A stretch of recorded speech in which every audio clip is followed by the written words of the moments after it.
Welcome to Rob Schmitt Tonight. On Friday afternoon, Robert F. Kennedy Jr. changed the entire calculus of this election by endorsing former President Trump. Kennedy's base of support is wider, his message much stronger than he actually gets credit for. Despite being vilified and censored within an inch of his life, the voice of Robert Kennedy Jr. was a loud repudiation of the worst parts of our bloated and very corrupted government and system.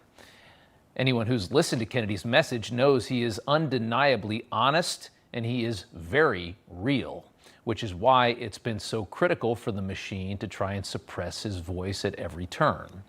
His critics scream how dangerous he is. Yet you notice something.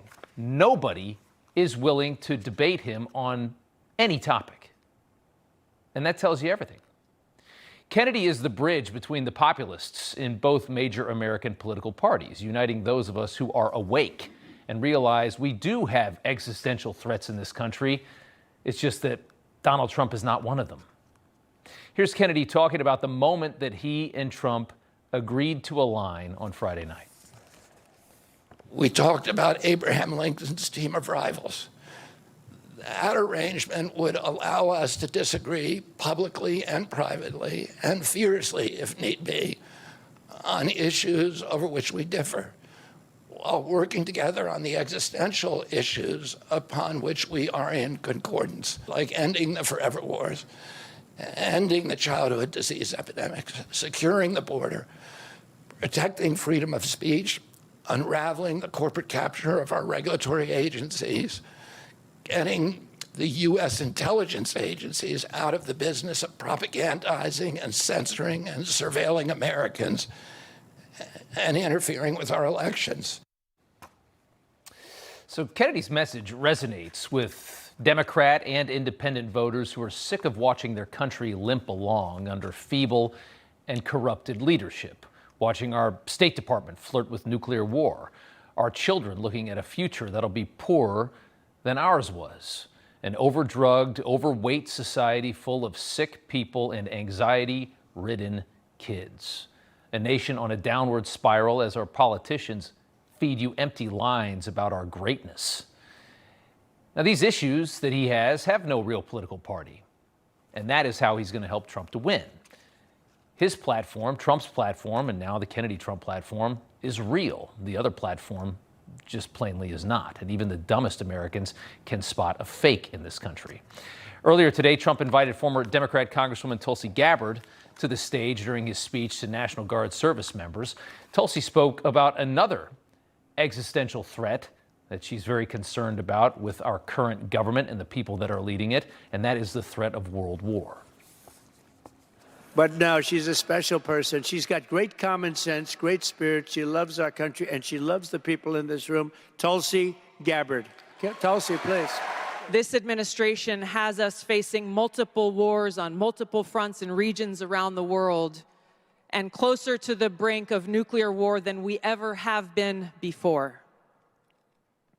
This is one of the main reasons why I'm committed to doing all that I can to send President Trump back to the White House where he can once again serve us as our commander-in-chief. The things that people are really worried about in this country is what this ticket represents. Everything else is nonsense.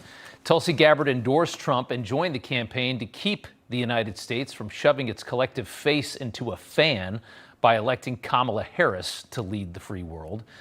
So we now have 3 Americans who at some point in their lives were Democrats, working to save the country from today's Democrat Party, which, as you know, is now fully aligned with the permanent bureaucracy that controls our government. The mission is very clear, it's very obvious, to clean up a system that does not want to be disinfected. And it feels somewhat bizarre that it's coming from the Republican Party, to be honest. The virtues of this moment, what these 3 behind me represent, is so classically liberal.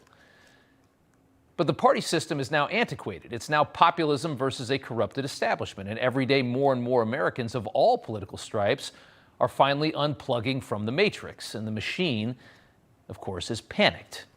Its candidate, a total flake with no discernible identity, is scrambling now to pose as a centrist to save the election. It's so bad that Kamala Harris's latest ad features not one, but several images of Donald Trump's evil border wall. If you look, and I think we have the images here, there are at least 3 points in that ad that show the border wall, Donald Trump's border wall. Is it now the position of the Democrats that they favored the border wall?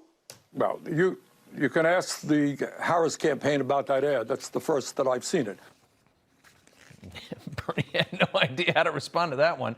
And yeah, you could ask the campaign about that ad, and you're going to find a collection of very desperate, power-hungry government sponges who are ready to say anything, absolutely anything, to get Kamala Harris into the White House.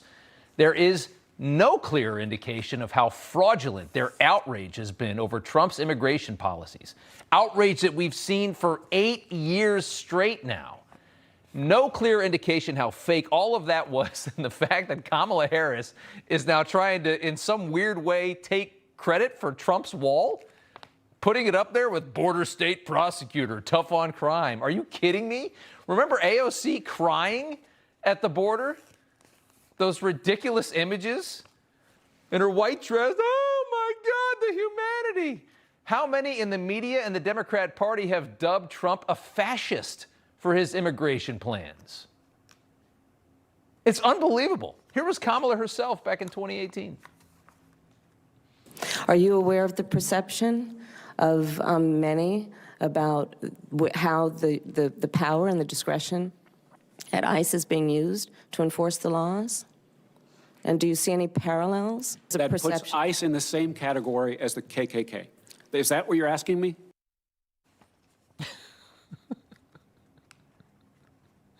You can't make it up. This is what they've been saying for the last 8 years. I mean, that wall has been it's been the visual signal of Trump as a fascist, racist, terrible human being. That wall was the indicator of it. That was the emblem of it. And now it's in Kamala Harris's campaign ads and not being vilified, being used as a way to help her get votes.